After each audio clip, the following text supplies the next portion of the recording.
Handa na mga taga-Oriental Mindoro sa naman pinsalang maaaring idulot ng Bagyong Butchoy. May live report si Victoria Tulad. Victoria.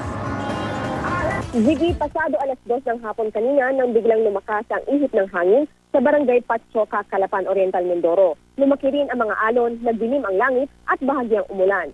Ang mga residente handang lumikas sakaling lumakas ang hangin at ulan. Ang mga mangingisda naman hindi makapaghanap buhay dahil sa lakas ng alon. Hihintayin na lang daw nilang sumalma ang dagat. Naka-alerto 24 naman ang Disaster Risk Reduction and Management Office ng bayan ng Nauhan. Nakahanda na ang mga rescue equipment gaya ng mga life vest, salbabida, helmet, stretcher, lubid, chainsaw at itak.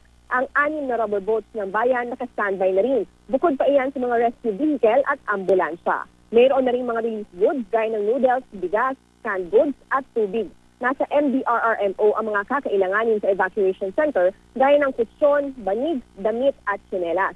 Sakaling mapuno ang mga evacuation center, maaaring gamitin ang mga tent bilang pansamantalang tirahan ng mga masasalanta. Para matiyak kung tatamaan ba sila ng malakas na pag-ulan o pagbaha, lagi raw nakikipag-ugnayan ng MDRRMO sa Office of Civil Defense. Mayroon din daw typhoon map tracker ang mga barangay sa Nauhan para matiyak kung nasaan na ang bagyo at kung tatama ito sa kanila. Sabi naman ni Vincent Gahol, head ng Provincial Disaster Risk Reduction and Management Office ng Oriental Mindoro, lahat ng 14 na munisipyo at isang syudad ng probinsya ay nakahanda na para sa Bagyong Butchoy. Karaniwan daw, basta maulan ng malakas sa loob ng 2 hanggang 3 oras ay bumabaha na. Marami kasing ilog at iba pang water tributaries ang probinsya. May mga landslide-prone areas din. Hinikayat ni Gahol ang mga residente na maghanda ng family kit, mga bag na may ilang damit at mahalagang dokumento para agad sila makalikas. Sa ngayon, light to moderate gale warning pa lang daw ang inilabas ng Coast Guard kaya may mga pumapalaot pa.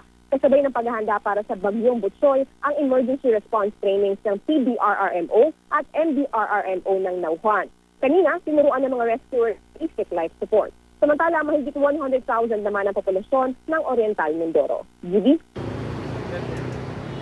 Maraming salamat, Victoria Tulad.